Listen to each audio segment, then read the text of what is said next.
Okay, everyone needs to know what just happened. Emmy's worried that the neighbors are going to see us, yet we're publishing this on YouTube.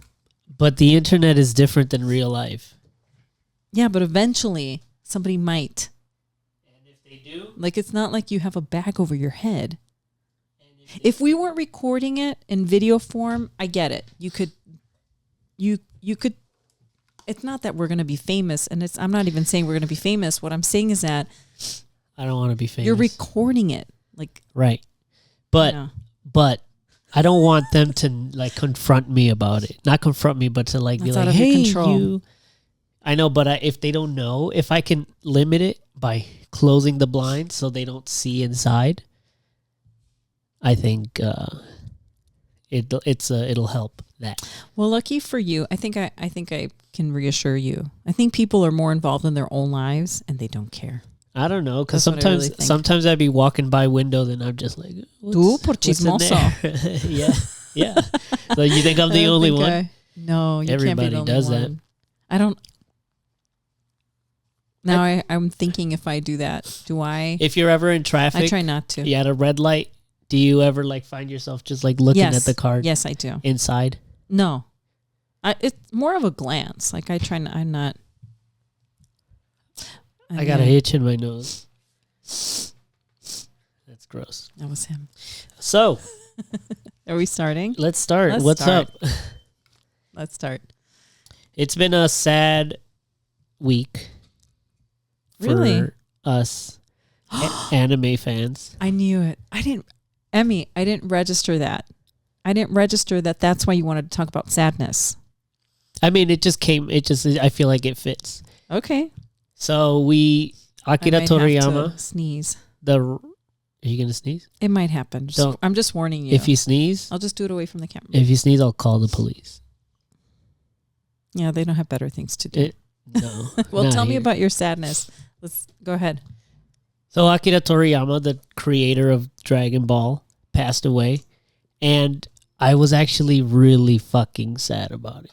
To the point of tears. Yeah. Yeah. Like you mentioned, yeah. I don't know, man. Like when I first found out, I was like, no. But right away, like my heart sank. And I mean, it's not, I've had greater losses in my personal life than that. Mm-hmm. And I mean, he wasn't a personal loss, but in a way, his creation had such a huge impact, not only on me, on the world. Yeah. Anime right now is like the biggest thing because of Dragon Ball. Whether people admit it or not, Dragon Ball is the one that got everyone into anime. I would argue that, yeah. Well, for the sake of our conversation, I don't know enough about anime to even have an opinion about it. So your opinion is going to be the one that's entered here. And that's the true one because so sure. I'm dogmatic. That was the one. I'm dogmatic about my idea that Dragon Ball is the most influential Japanese cartoon in history, meaning Akira Toriyama sensei was the Is that the creator? GOAT. Yeah, he's the most influential writer of all time. And it's funny how somebody that you didn't know personally can still, like, when they pass away, it still leaves an impact, and like you get sad about that stuff. Or maybe it's just me, because I'm connected to his creations. There are people all over. There have been instances, we all know, not for everyone, but we are definitely that way as humans, where you don't necessarily need to know someone personally for them to impact you if they have enough influence. Yeah. Or if they've, through their art, through their life, through their whatever. If they've moved you in any way. Yeah. Yeah. And it's funny, like I was, whenever I'm sad, I like to just feel it. Yeah. Like really get myself in it. Mm-hmm. So like I'm listening to like sad music and stuff. So I was just in the mood. I was so sad. And, whenever I had some music playing, Nothing Else Matters from Metallica came on. Yeah. And I was working. What is that? Tell me a little bit of the lyrics. Just lyrics. So just the song, he wrote it initially about a girlfriend. He was on tour, James Hetfield. He was on tour He's just talking on the phone with her, just plucking his guitar. He's like, "Oh shit, I got something. I gotta go," And so, anyways, it became like a song about longing for somebody that you're not with. But no matter what the situation is, you're still there for each other. Nothing else matters. That connection. Yeah. So close, no matter how far. Couldn't be much more from the heart. Forever trusting who we are, and nothing else matters. Never care for what they do. Never care for what they say. Never care for games they play. Yeah. Are they still together? No. But the song evolved now. The song is more about. I had to ask the question. No, the song is judgment. The song is, there's still some truth to the song. Obviously, it just didn't work out for them. Yeah. Sorry. So I think, art kind of evolves in what it means through the ages. And now it's more of a song of, it's that, it's like the Metallica community, I guess. It's like, that's our song. But anyways, there's kind of like there's a longing, a feeling of longing and whatever. And so that kind of like just brought out, like I had a passenger and that song was playing and that just, my eyes started getting all teary and I did a sniffle. I was like, get it together, dude. There's a fucking person in your car. Did they notice? Psycho. I don't think so. I wonder about that hiding of our sadness that I resisted it for a minute and I'm back to just feeling it. Well, I've always, not always, but I have a practice of feeling it fully also. And I think there's something beautiful about that emotion. And it's very cleansing, actually. If you really go in there and really feel it. Yeah. It's very joyful, actually. Well, it's more like the end, like the process of it, right? I think what it is, it's like sweet. It's so yummy. It is yummy. Because it's a very raw emotion. I think sadness is probably one of my favorite in the spectrum of emotions. Sadness is like probably top 3 for sure. Yeah, definitely. It's because, a good one. Because it is like a catharsis, I guess. When you do go in and you're like, oh, it's like, if you fully feel it, it is. Yeah, because what it is it's a moment of coming to truth. Like they call it heartbreak, but I've heard people describe it as it's more of like your heart opening. Yeah. It's not that maybe it's broken open by a moment, I guess. It's both. So you feel it so fucking hard, and then it's truth. You know what I mean? Because if you're really letting yourself feeling it, you get into it and it's like, oh, I'm feeling this way because of this, and it's kind of an acceptance of it, and that's kind of the first step in any healing process. I agree. I love it in that regard because it's fully. Yeah, I heard that too. It's getting better. Yeah, good job. It's fully. I think it's one of those emotions that are one of those. They all are. They all teach you something about yourself, right? But I think that's a core emotion. Well, some emotions just kind of get you to the place. This one is one of those that are, I could be wrong about this, but it feels very zen. If you're in that moment, you're fully there, alive. Like I'm sure with all the emotions, if you're really feeling them, you're fully there, right? Well, I think it's one of them where it's like typically you don't hurt other people when you're feeling it. Like if you're angry, you can cause harm because you take it out on someone. I think you can cause harm if you're sad, if you're stuck in the sadness. Yeah, for sure. Because if you're in a community and you're loved, you can self-harm, right? I think the trick with emotions is to move through them. I don't think emotions are we know already emotions aren't permanent, unless there's something up. You don't. We're enlightened, so we know. I mean, I'm thinking of how ridiculous we sound to our families. Nobody cares, Marty. Nobody cares. Nobody cares about us. They're not going to listen. The truth is, if they were here, we would still talk about this, and they would just think we're dumb. Yes, that's exactly what I was thinking. Think. Yeah, for sure. I almost miss them. Like, where's our eye roll audience? Where'd they go? Yeah, it's fucking crazy. Let me see. No, so let's go back to the emotion part. Yeah, but I think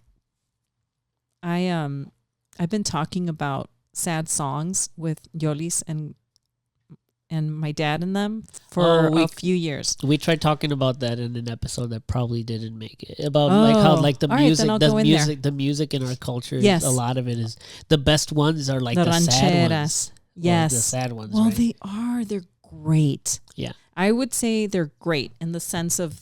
I'm gonna fix this. In the sense of the term, great. They're great. The sad songs are great. That's just forever. Everyone know. I know that rancheras are great. Okay, now let's move on to talk about my insight on that. But when we get together, my dad brings out the guitar and they start singing. There's like an imbalance of the level of sad songs versus the happy ones. Yeah. And for a while I was like, come on, like why? What do you think? But now I've embraced it again. I gave up. I think they're just so great and they're so true, those sad songs. And also it really is a form of expression. It's that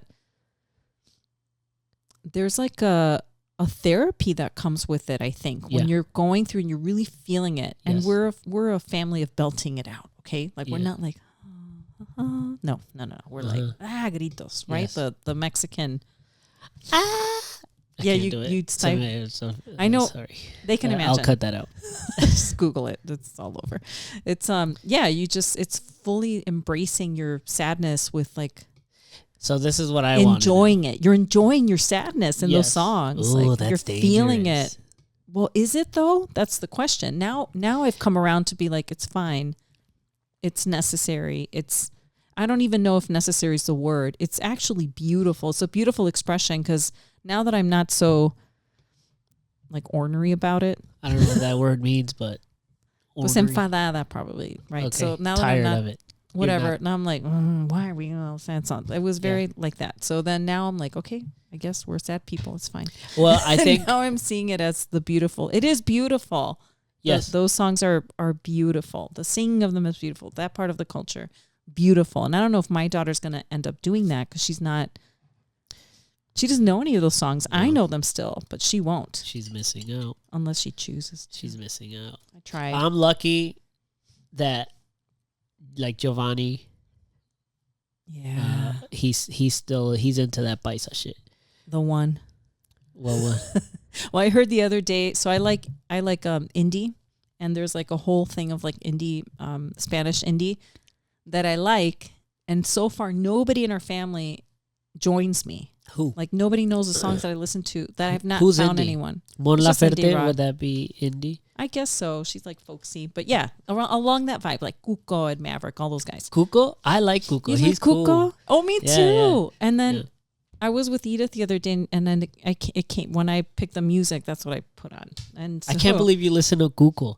That's like Gen Z music. And what? Why is it Gen? Why? I don't know any. I mean, I don't know any of the. Nothing. I don't know how to be cool. He's like a kid. Way. I don't know. But that's what I'm saying. Like, yeah, but he's good music. Yeah, so what? Why wouldn't cool. I? It's very much in line with the way that we were brought up in that kind of music, that the rich lyrics. A little bit. Yeah. Folksy. Yeah. Totally Mexican. Like it speaks to the Mexican in me. I love it's great. It's really good music. Yeah.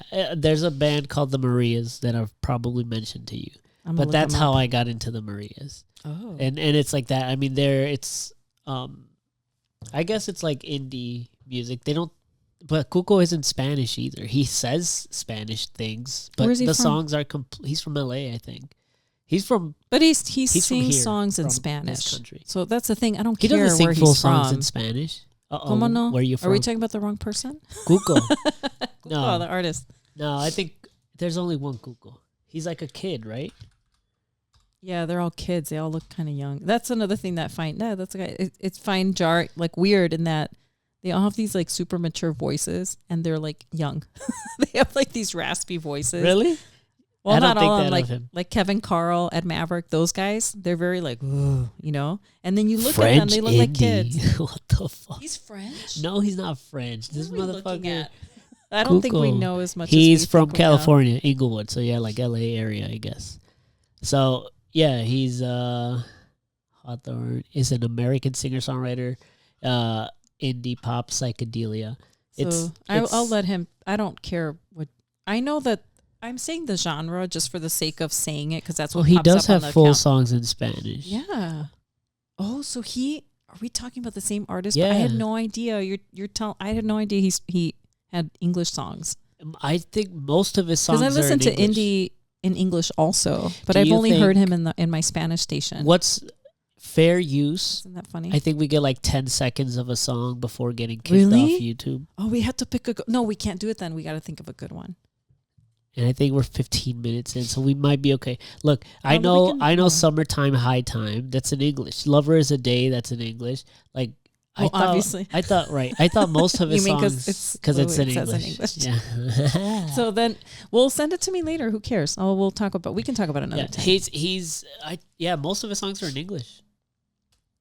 I had no idea. What are the songs in Spanish that you know that this is the I mean, how invested do we need to get in the artists that we love? Like, I do like his. I'm not I like a love it. super fan, but I do like his music. I Like we love- went to Rido Fest the last time he was in Rido Fest. He was. What? You were at Rido Fest, buddy? Why are you so surprised? I went to the first Rido Fest ever, No puede ser. and O sea, sí. O sea, no Sí puede fue. ser el nivel de Y sí respeto que me tienes. yeah. Just And Google that. So you probably like Caliucci's. Maybe not. Maybe she's a little too like overtly sexual for your liking of Well, music. finish telling me what you're gonna. What was I gonna say? Well, the first time you went, you Oh, said the that's first where I time. discovered Caliucci's and Oh, Rido Fest. And okay. Rido Fest is cool Okay. because it is like indie, like Spanish rock. Yeah, I guess. yeah, they have these cool artists go. But I only went for Ed Maverick. We went for Ed Maverick, and he's one of my favorite artists right now. Right, like I just love the way that I love his lyrics and I want to listen to him because so good. Because I listened to Cuco for a moment when I was getting into that like kind of softer psychedelic pop. Is that what that is? I think so. I think that's kind of where I connected to it because like I hear that and I kind of hear like the remnants of like the echoes of what like the 60s and the 70s music was. No, I think you're right about. I mean, I feel that too. I get that too. That's why I like I probably shouldn't talk about him because you tell me like I'm 47. I'm gonna be in a few days. Eh? Do you know that? Never And mind. then maybe I'm Keep it. gonna make him cool because I don't know. No, Do you know what I mean? Who it's cares, okay. right? Nobody's listening. Little Rob made a song. I with want him him. to succeed and make more music. Is what And I would he's like. Little Rob Who's made Little a Rob? song with this guy, and he Oh. You told me about him so many Yeah. times. Okay, go ahead. and he is old as fuck, like you too. He's like in his 40s. He's like in his 40s. What do you think about our parents' generation? Like mine's on the What do you high mean? end. What do you mean? What I think about So him? if I'm old, what do you They're- consider them? Just older, old-est? I'll tell you Ancient? this. What's going on? I'm I feel like I'm señora status, señora age, like fully. Do you know what I mean? I think old is subjective Sure. because But that's you're not old if we're talking to your sister or if you're or people No. older than you. No. You're still young. You're forever gonna be the young one. The way I think about it is I'm my age. I don't think about That's it. so interesting. I was listening to That's it. I was listening to a Period. Done. Ram Dass lecture today, Yeah. and he was talking about that. Yeah, that's funny you bring that up because that's just what I was I'm listening signing to. up, man. As I'm telling you. he You should listen says- to me more. yeah, he says he said like when you ask people, long story short, they were asking people like if you ask yourself how would you say what age would you say that you feel? Mm-hmm. Most of us, like some of us, I still feel like a 14-year-old. I still feel like I feel Mhm. like an old Mhm. person. My whole life I've Yeah. and that's what he said. He's like, I just feel like there's no age. Yeah. I'm just being. I agree. No, that's how I feel. I mean, Mari, yes, I I'm agree telling with the you, you're guru. enlightened. I'm not as I know it, but to me, it's a truth thing. It's obviously it sounds very wise. I get that. It sounds wise. But if you really, we were talking about this earlier, and this has to do with when you feel sad. Like if you're the sadness, feeling the anything, that's really your true state. Why wouldn't you go there? Like what else are you going to do in this life, right? I mean, unless it's this trauma that's really hurting. That you can't leave it. You're That's stuck different. there. Yeah, and then our Or brain it's even stuck has on you, but- mechanisms to even protect us from that level of trauma, right? But when it's like, I guess we can define what you're sad about, but in this case, it was this artist that really impacted you, and that there's a death there, not only of himself, but his art. It's really the death of his art, like no more. The story that's done. The story, oh, dude, this bums We'll me see. out so Go much. Go for it. Go ahead. Then get a Kleenex. Let's get a Kleenex. Let's take care He of never this. finished. He was in the middle of See? it, and I don't know if he left a blueprint. I could cry honestly thinking about this shit. I hate it, dude. I hated that he didn't.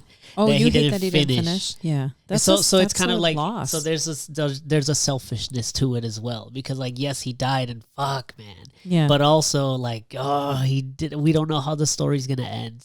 He was 68 years old. He had blood in his brain. And like my mom. And that's what I was thinking. They caught your mom's on time. Yeah, they did. We were very lucky. And this guy, Very lucky. Mm-hmm. Yeah. But maybe there is a little bit when there's a loss, a death. I think sadness also, when it comes to a death, there is some selfishness there. And it's not because you're mean, evil, selfish. It's that because you would want them to be there. You're going to miss them in your life. Yes. Right? Yeah. Yeah. So, I mean, I think that's the cool thing. That's art. Like, I think like they're not missing out. They're done. What are they? We don't know.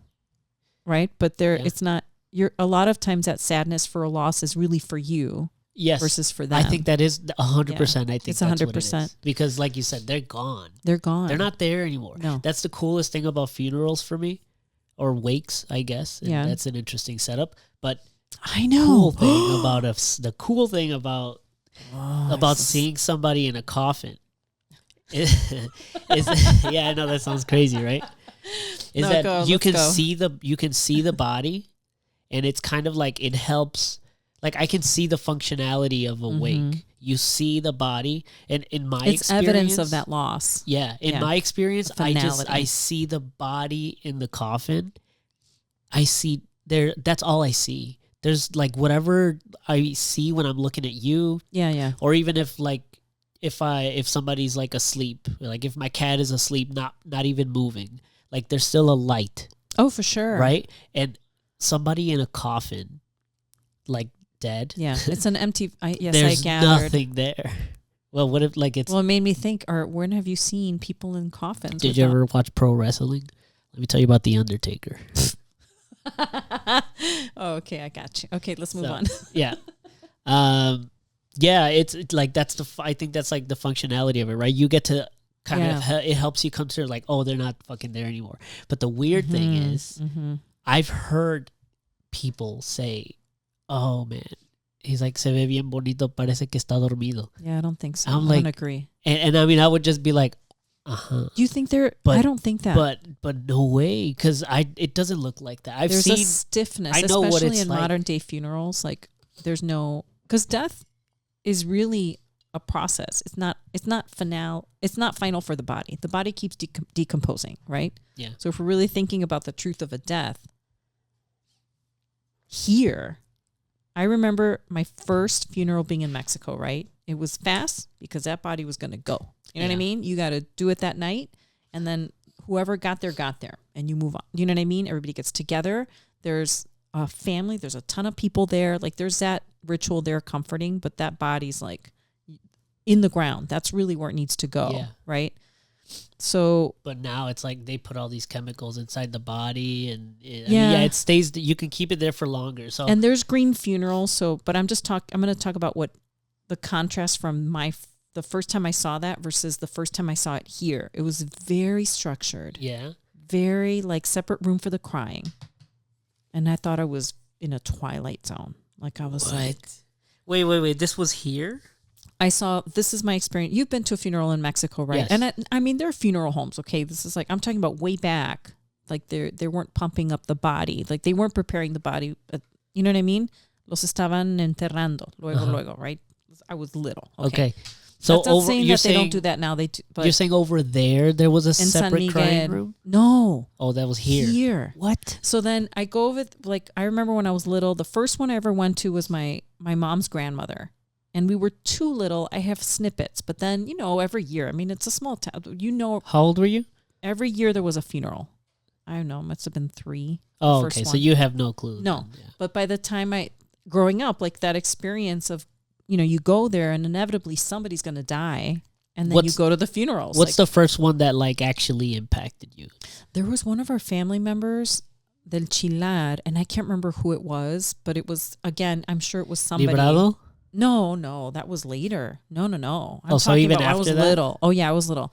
And it was like there was a big pot of canela, café de olla. People brought stuff, a lot of rosary, And a this lot was of at the rosary house, praying right? at their That's home. where they do the wake. They do the wake, and it's almost like a despedida or like a, oh my gosh, how do you say that in English? Help me. Bye-bye. A Yes, bye-bye. a bye-bye. A big bye-bye. A farewell. Yes. Farewell. Close enough. Sure. I saw you wanted a high five. I'll give you one. On the inside. Yeah. So it was like a farewell in that regard. That felt very natural. Right. Like us, right? Like the way we would, like, you come on in. Yeah. Come on in for this, right?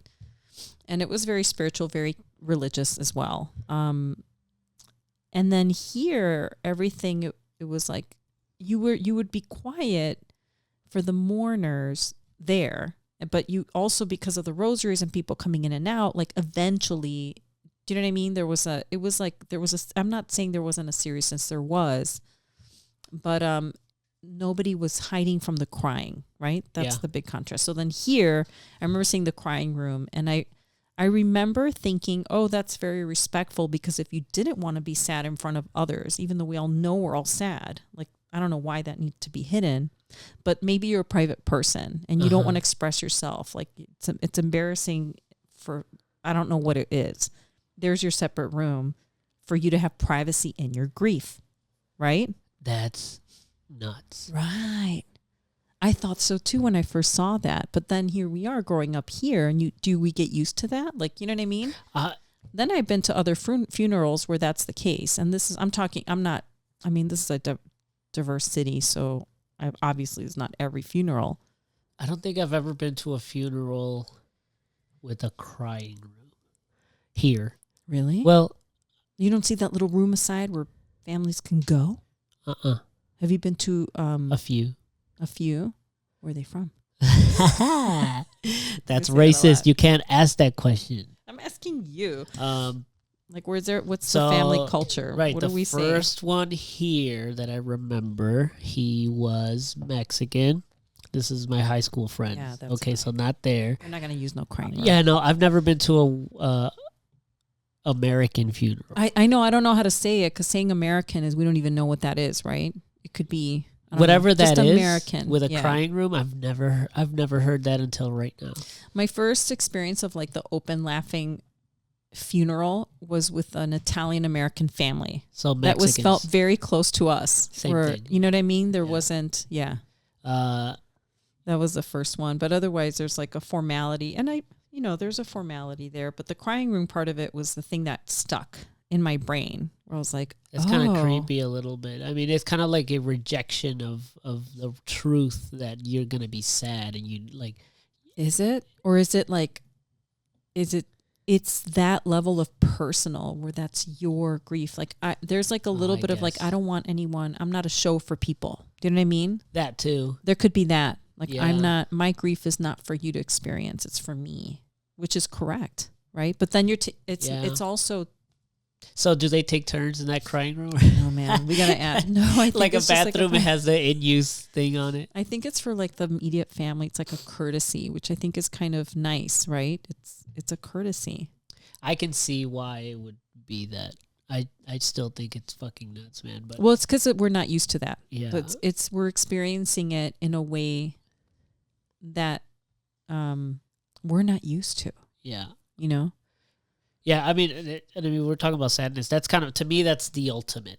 So, I mean, that's like an easy topic to go about. Death would be? Yeah, with sadness. Because I think the greatest sadnesses in my life have been from the deaths of family members. Yeah. I might have contributed to one of those. Not know what you think. That one wasn't even as crazy as you think it is. It was fine. It wasn't. I was sad. It was just awkward for you because you're like, he's dead. Oh wait, no, he's not yet dead. And then like 30 minutes later, okay, now he's dead. It's like, what do I feel? It was the worst thing I've ever done So in my life. It's the worst thing I've ever done in my life to someone. To this day, I'm still expecting a message You can from get you. me Hey, back. I'm still expecting a message from you. Hey, He's still alive. He's still alive. I'm gonna go see my grandpa. Oh my God. For those of you who don't understand what's going on, I'm not going to get into it if you don't want to, but he's also my uncle. So I grieve this man. Okay. So yes, I didn't do it on purpose, but I did. That was like we did a triple threat. That You killed him. You killed him and then he died. You killed him before he died. I felt so bad. So I felt him getting killed from you. You were already sad, and that I hate.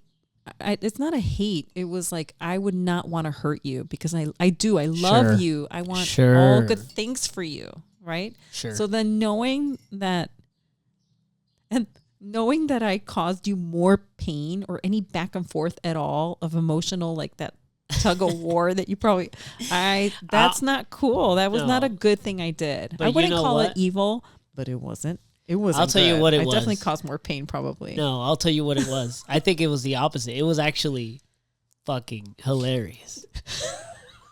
It was funny. Now. In the moment it was funny. Did we laugh? We were laughing about it. I blacked that out. All I know is that I did it to you, Rodolfo did it to Joel, and Grizel did it to Roseli. Oh my And Roseli God, was the one that got sickos. hurt the worst because she was so I just don't take things like that personal. I think it's a hilarious situation. If I tell people that story, I'm always like, "You're gonna judge me, and it's okay." It's okay. I wonder if it really is as like. If I'm really lighting it too much? Like if it's actually like, hey, that's actually. We have to ask. I'm gonna ask Roseli when I see her. Yeah, that's a good one because I've never asked her. She's a big crybaby, so she's. Can you see how uncomfortable I am even now? Why? Because I feel bad. I'm okay. We're all gonna die one day, so you don't have to carry that. So then, the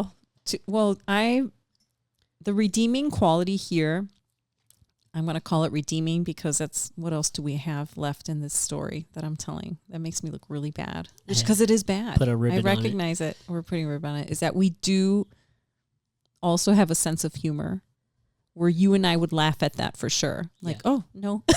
Because nothing in life, I think even the sadness itself. Basically told them, because what happened was, maybe we should just tell the story. Here's what happened. For everybody to know forever. Yeah. Somebody called me. I want to say it was my sister, called me. And we're sitting, that table's about this size too. So like you can't, if I'm on the phone, you're hearing what I'm hearing. Okay. So I'm being told that in San Miguel, they were told that my uncle had passed away. My uncle, your grandfather. Okay. And we already knew he was sick. There was already people staying with him up until like all night. They were already preparing.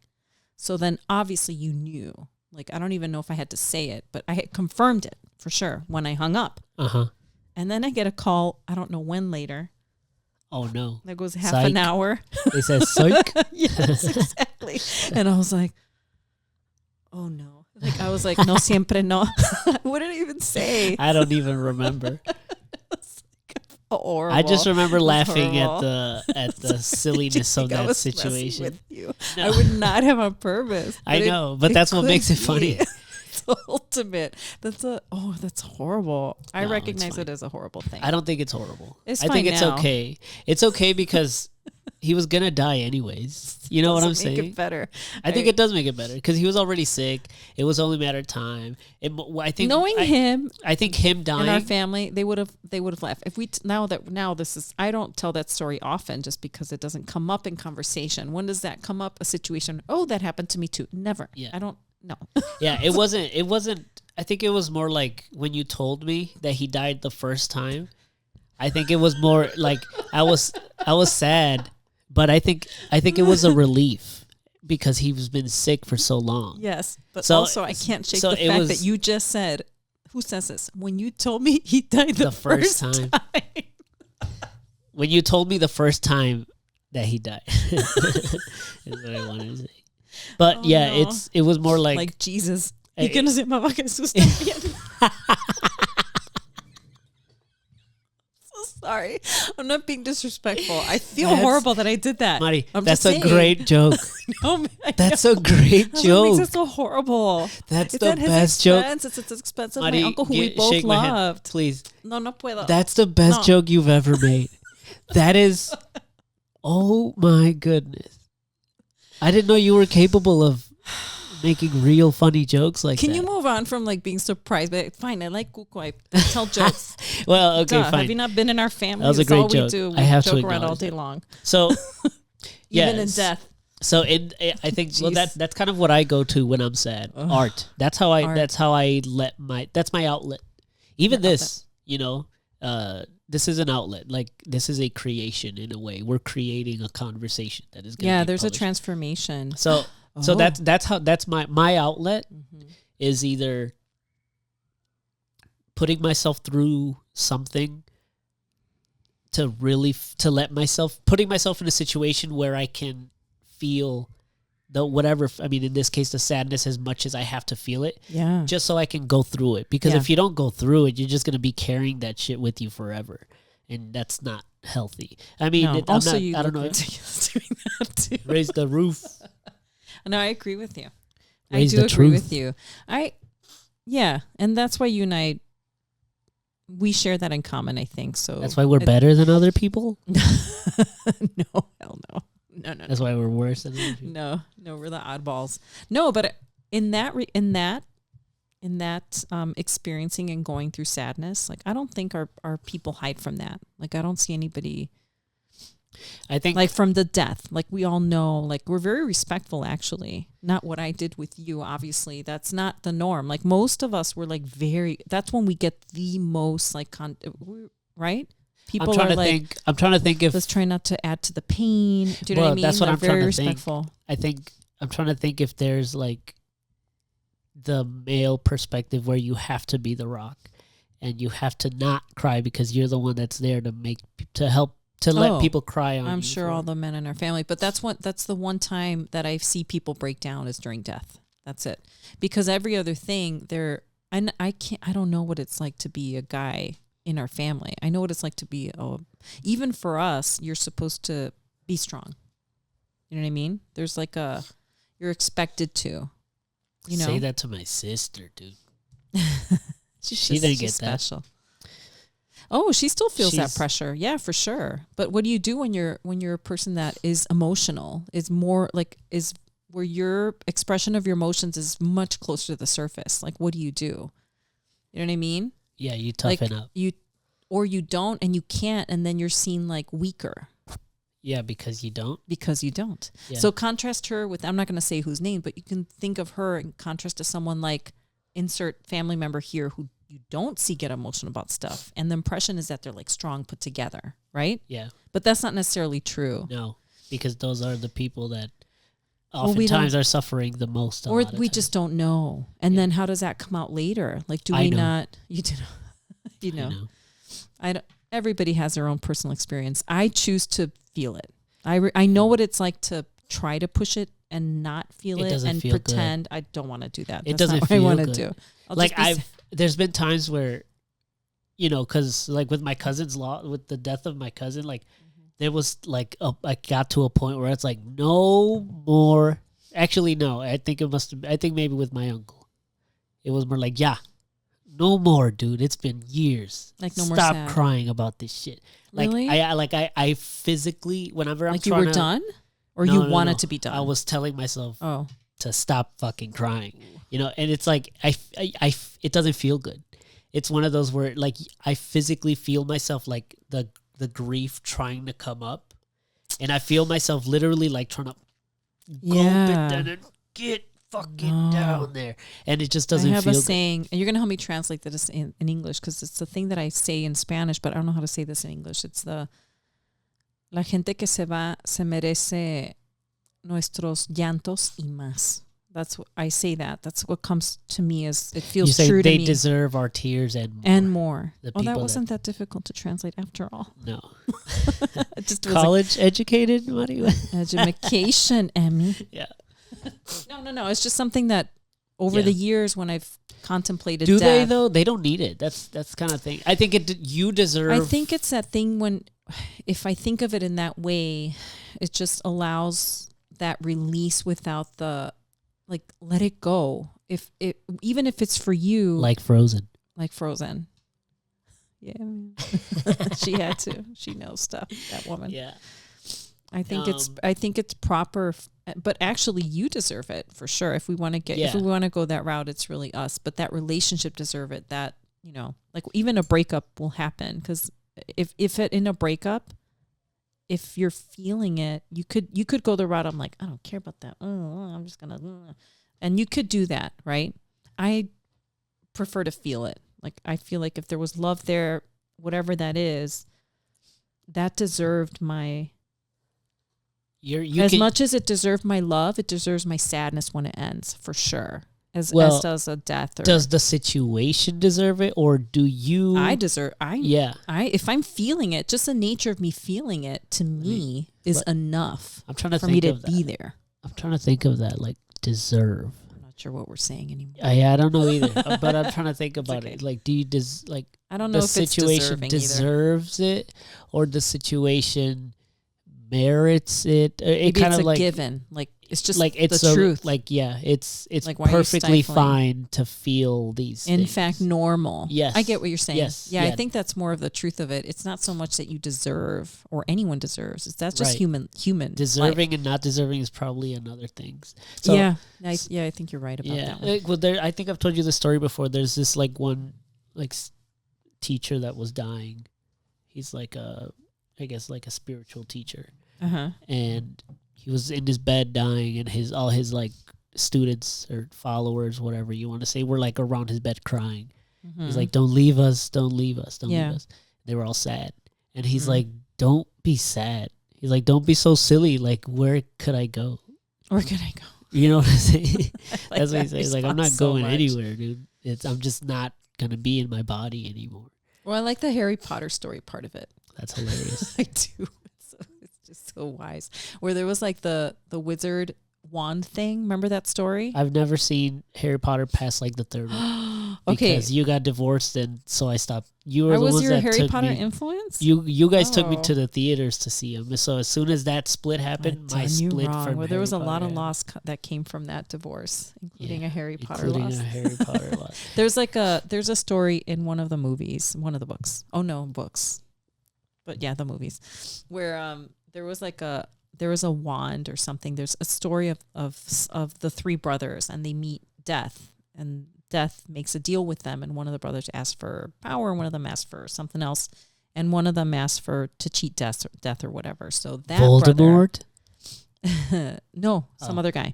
And so, and I'm not remembering the story. It doesn't matter. The point is that there's, at the end of the story, the guy that did I think is supposed to be the wise one. I don't know. But what stuck with me was he said when he was ready, he greeted Death as a friend.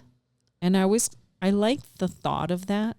He greeted Death as a friend. Mm-hmm. So Ram Dass, again, if you have good friends, and it's probably comforting. If you don't have good friends, not so much. Now that I think of it, really. There's this, right? Yeah, there's a story of. I have good friends. There's a story of a.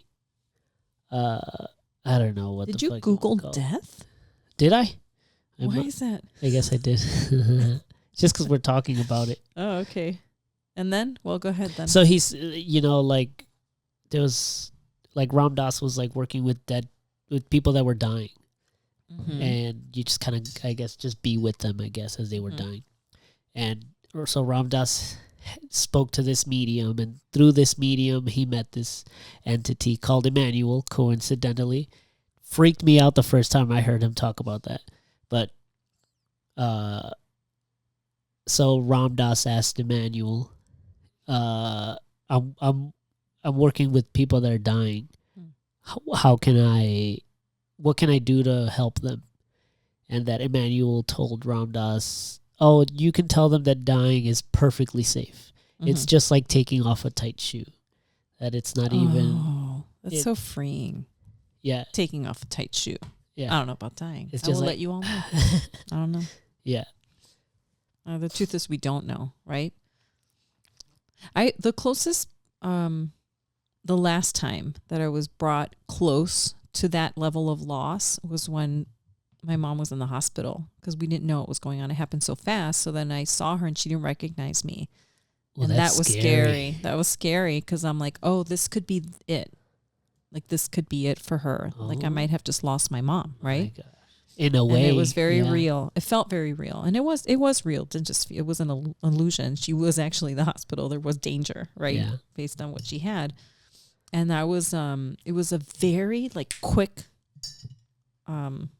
like a switch. Yeah. In very sudden idea. and very true. Yeah. And there was no bargaining. It was just a very, like, oh, this could be this. Like, this could now be our reality. Yeah. She could be gone or changed because it was a brain issue. Like, it was in her brain. So even if she survived, it could also be she's lost to us forever. She could now be this person who doesn't know us. Right. It was jarring. Whoa. And it was also, like, very true. And I still, like, I was still with her. I didn't let her go. I made sure that I didn't talk to her about who I was. Somehow I had the presence of mind to not force her to be like, but mommy, what's my name? I didn't do any of that. It's in the moment. I just felt very true to me to just love, like, just stay there and just try to be calm. And, like, if she was feeling something, maybe at least have it be as positive as possible, I guess. Sure. And it was so quick though. It was so quick, but it was like very, like a jolt, of truth. Like this is it. This is it. Yeah. Yeah. Probably like you felt the first time I told you your father was dead. Yeah. Did you? I can't believe I did that. I can't remember. I can't remember exactly what I was feeling. You blocked it from the trauma? No, I just remember it being funny, but yeah. I think we thought it was funny later. In hindsight, The jolt of reality is an interesting one because a lot of times there's a rejection of it first. Like it's like no way. Yeah. In situations like that. You I do have to have a really present mind to be able to be like, oh, okay. Yeah. And I think that's kind of what sure. it was with my grandpa. There was already an expectation. That's why I don't think I was as sad because I knew it was only a matter of time. He was like dying of cancer forever. Yeah. I was more prepared for that. Oh, and that's another thing too. I think when we see them suffering, there's a different level of acceptance, right? I've had or it's easier to accept it. It's easier to accept, yeah. Right? And we've had a lot of stories of this in my family. And I'm sure yours too. Like, I mean, I know we're a family, but like on my mom's side, right? Versus where because of the cartel and the situation in Mexico, we've lost family members to violence, right? Whether it's they're kidnapped or they're at the wrong place at the wrong time or whatever the reason it is. And in those, there's one uncle in particular that was murdered. That was very difficult for all of us because he left behind a family and it was very sudden and he was living from what we saw, like a good life. He was a good dude, guy. Right? Yeah.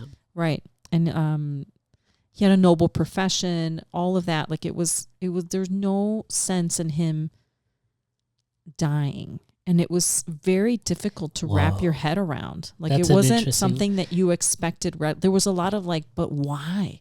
Questions like what's going on? Like how is this?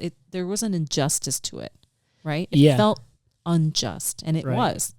Yeah. Where that's an interesting one, like finding the why in situations where there is no why. There is no why. Like when I asked you. When she asked me. When you called me earlier. When you go to the bathroom. Don't text me when you're in the bathroom. That's what I wanted to say at first. That's easy. Yeah. And then there's no sometimes there's no answer to the why. That's true. In many situations. Or in this case, there is an answer, but it's unsatisfactory. No llena. It's not enough. It's not enough. If there's no answer that is that's gonna feel right. Would that be a denial of the truth? That the truth is just it just happened and that's just it? I think it's just one side of it because it did just happen. But just saying just happened seems more random than what the truth probably is, where there's maybe reasons behind that death that we don't know. Yeah. And we won't know. And that's that's where those questions stay kind of unsettled, right? And that happened ages ago, but this kind of death has happened a few times in our family that it's too fresh. I'm saying that one, but every time it has happened, depending on how close you were to the person or the people involved, like it weighs on you. Yeah. It does. Even though you know that you see the truth, obviously this person's gone, all of that, even no matter of truth makes it feel good. Yeah. You know? Yeah. Like it's just going to be unjust. So That's the truth of that situation. How can you get through it? I don't know if you do. There's a lady that... I don't know if you get through it either. I don't think you do. I think we let go of getting through it. Sometimes it's going to come back. Well, I think the reality is in situations like that, I think you kind of grow with it.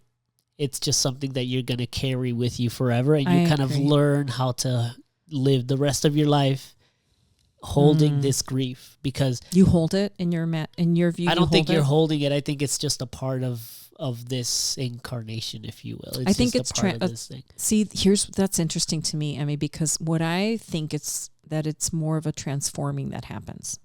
I think that it's like we talked about the breaking of your heart. I think it breaks you it's a breaking, but it's also an opening of who you are. So I don't think it's something you carry externally. I think it permeates, right? Like you can't, it's just like any other emotion. You absorb it and it becomes part of it's another who you sense of being. It's another sense of being. It's very, that's what I find so beautiful about it.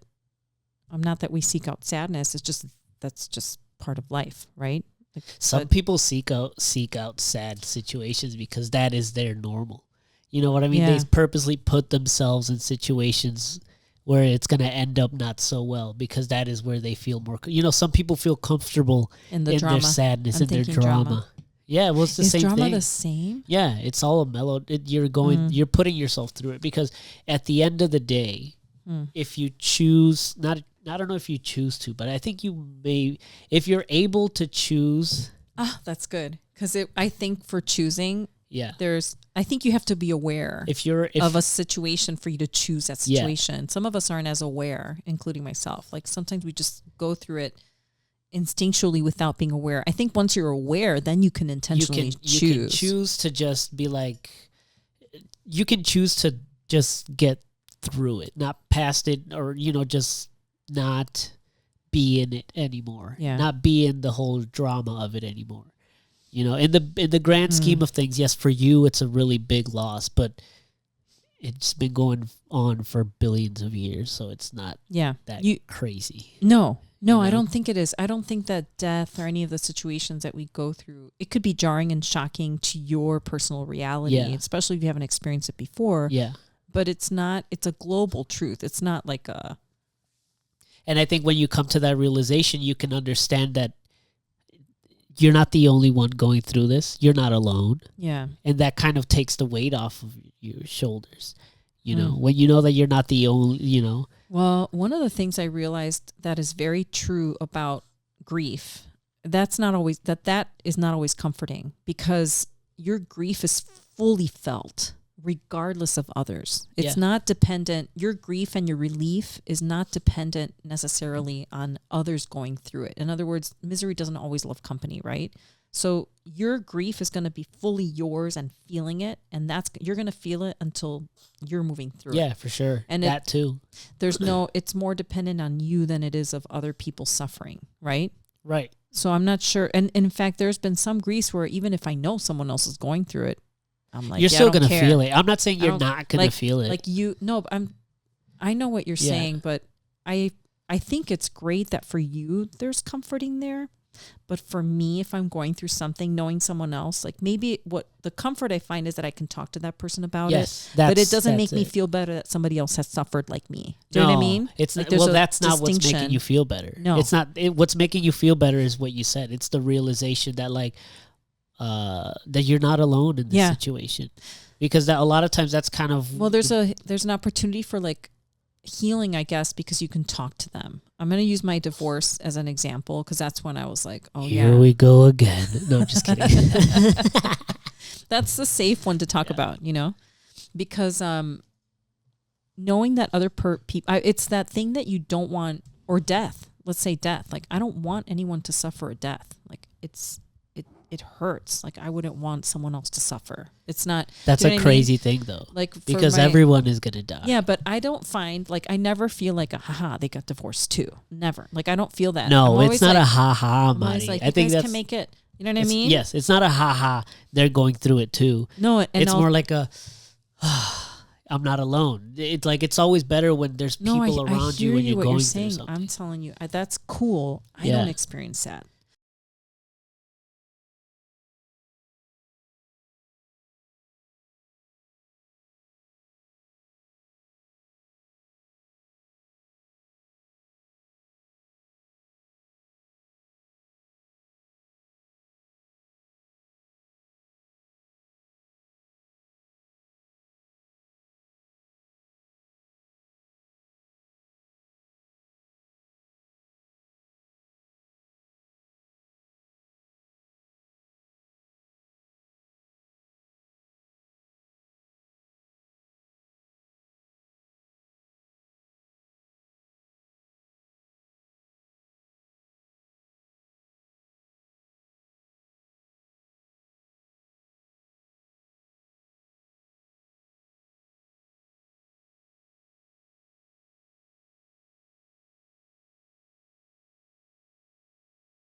Somebody that you know is going through another divorce. Somebody I know is going through another divorce, and it's somebody who hurt me back in the day. And it didn't bring me any comfort to know that they were getting a divorce. It didn't give me comfort like, oh, I'm not the only one. I didn't feel that. Well, that's not what I'm saying. I think you're missing me, and it's okay. No, but I'm going to finish my thought. Okay. I think I might. Okay, let's see. Yeah. So I get it where it could be like, oh man, I'm not the only one. That's comforting, but I didn't feel that. It was a sadness like, dang it, they didn't make it either. But that's a different thing. No, I think that's like different. You think so? Yeah. I think you're saying something different. Oh, okay. I don't think I could say it any more better than I already did. It's not in my vocabulary to explain myself any further. I think it's just that because right now what you're doing, I think, is you're looking at his grief, at their grief. And that's a different thing. You're looking at their grief and being like, oh, what I'm talking about is when you experience, if you were to experience something, when you're experiencing it, there's just an understanding that like, I don't know. It's not as bad when you know you're not the only one. It's not as dramatic. It's not as unique. I'm hearing you. I guess like I understand what you're saying. I get it. Because you're saying his other divorce. Well, it was an example. Yeah, I think that was not a correct example to what I was saying. Clearly not. I failed. I'm going to try again. Ready? No, don't. I get what you're saying. I give up. I'm leaving. What if I just got up and left? Well, then the podcast would end. And then I would have to haul you back. It would record forever because I don't even know. Something I'm realizing about, another thing about like talking. We were talking about talking before recording. Yeah, we were. Sometimes we talk too much is what that means. We talk too much. No, what I'm realizing also is that, because I think this is kind of what we were talking about. When you kind of are coming at it from different perspectives and you can explain yourself as much as you can. But at the end of the day, sometimes you're just not going to get what that person was saying. And it's not, and I think that's kind of where people start fucking. Well, let me finish my thought. I think I can get it. I have hope that you're going to hear what I'm saying, that you're going to understand where I'm coming from. Because it's we're different. So people handle things differently. So for you, it might be of comfort knowing that might be part of your grieving process where, you know what, knowing someone else has gone through this brings me some peace. Like you're not the only one. That's what you're saying, right? Yes. Yes, totally. I've understood for myself, and I don't think I'm the only one, that doesn't, sometimes not even that's a comfort because when the pain is so deep. And just hold on, I'm just going to finish the thought. I wish it would be great, but there's like a stubbornness to grief where you want to stick there. Yeah. Where not even that helps. Yes. Right? Right. But you said it.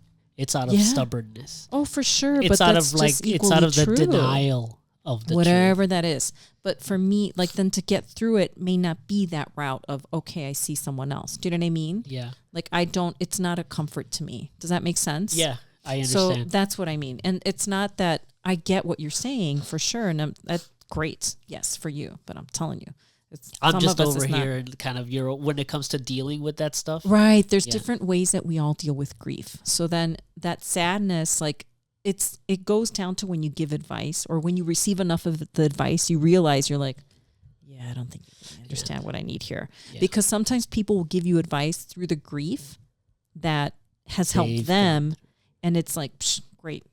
Right, because it's not something. It's obviously not something that you tell someone while they're grieving, because that's kind of fucked up. But people do. People will try to help you through. So that, like, just because I understand from my perspective, I guess that is probably the better way of dealing with anything and everything. Yeah.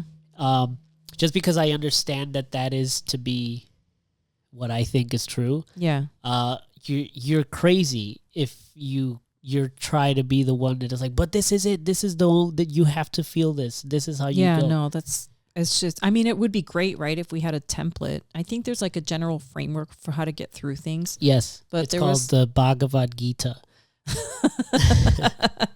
It's true. That's the whole death process. It explains everything so deeply. But what I mean is getting through we're all so different, right? Like what works for you to get over a sadness is not the same. Like you and I, even if we are lean into the sadness, your process for leaning in and your ritual for sadness is going to be different than mine, right? Well, I think at the end of the day, there is truth, right? Yeah.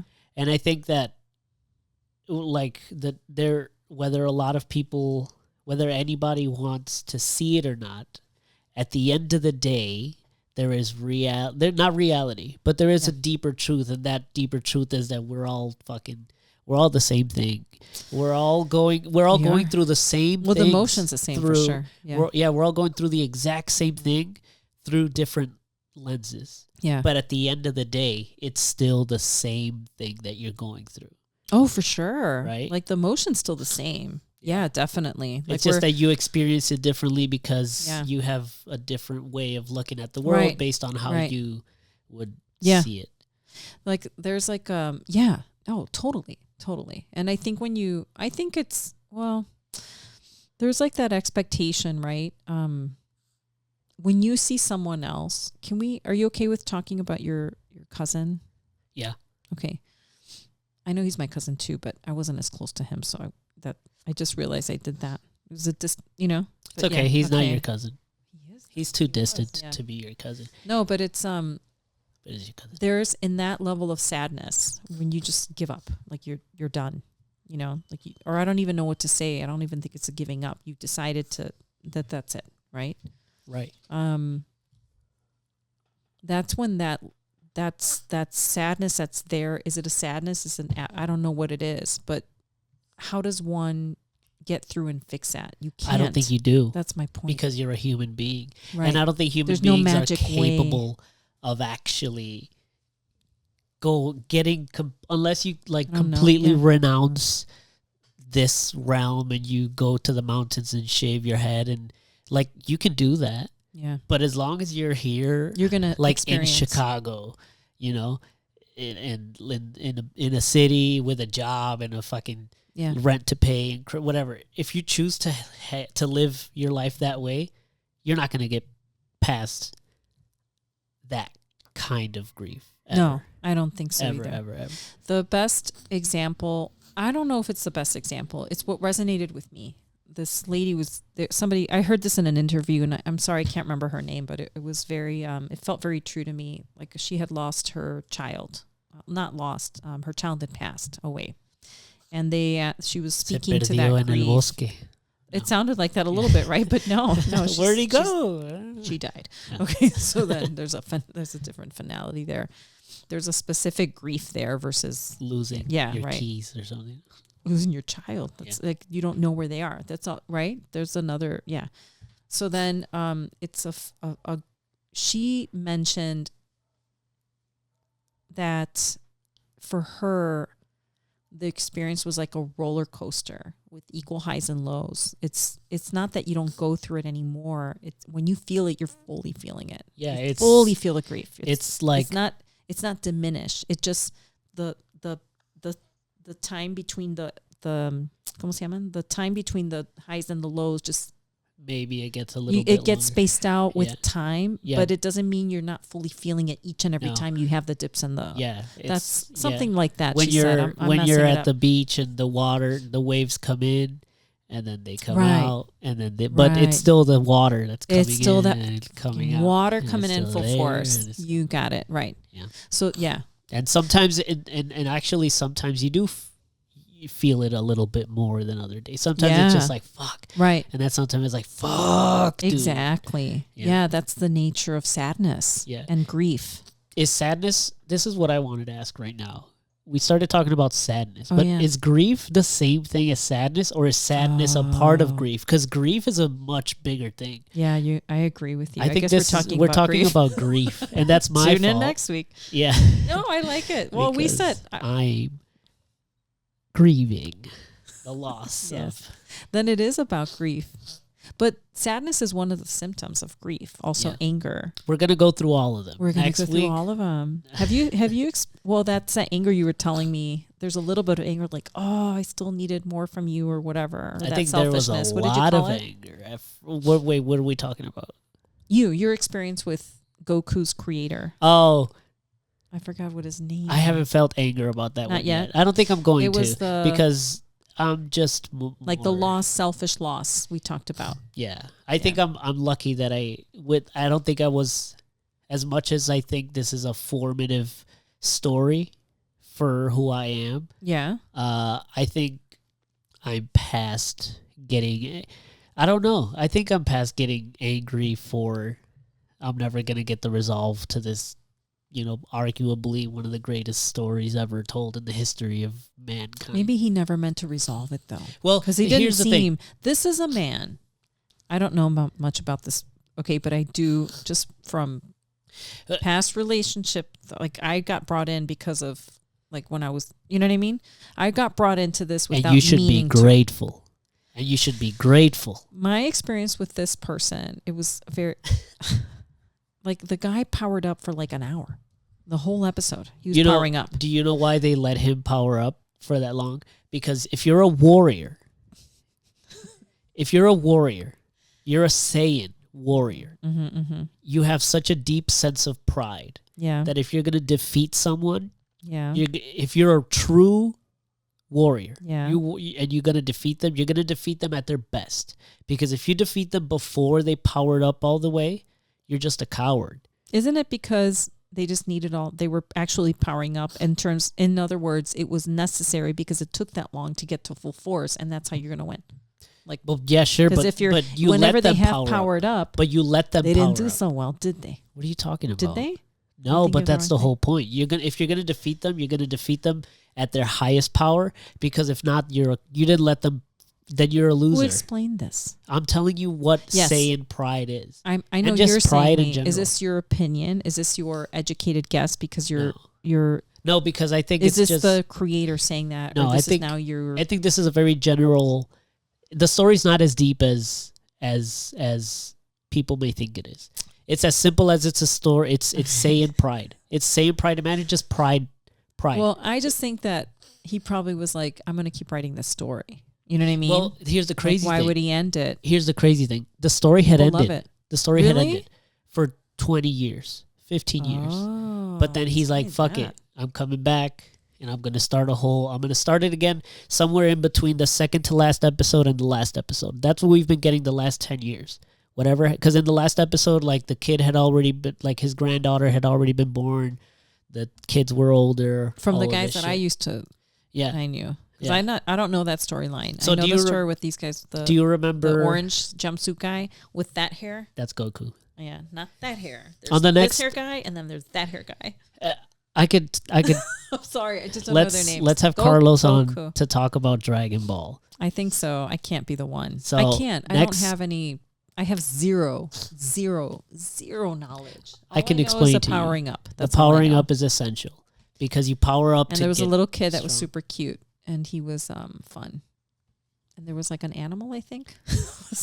There's a few animals, yeah. You're an animal too, dude. I am. Okay, let's end it there. Okay. Rest in peace, Akira Toriyama. Rest in peace.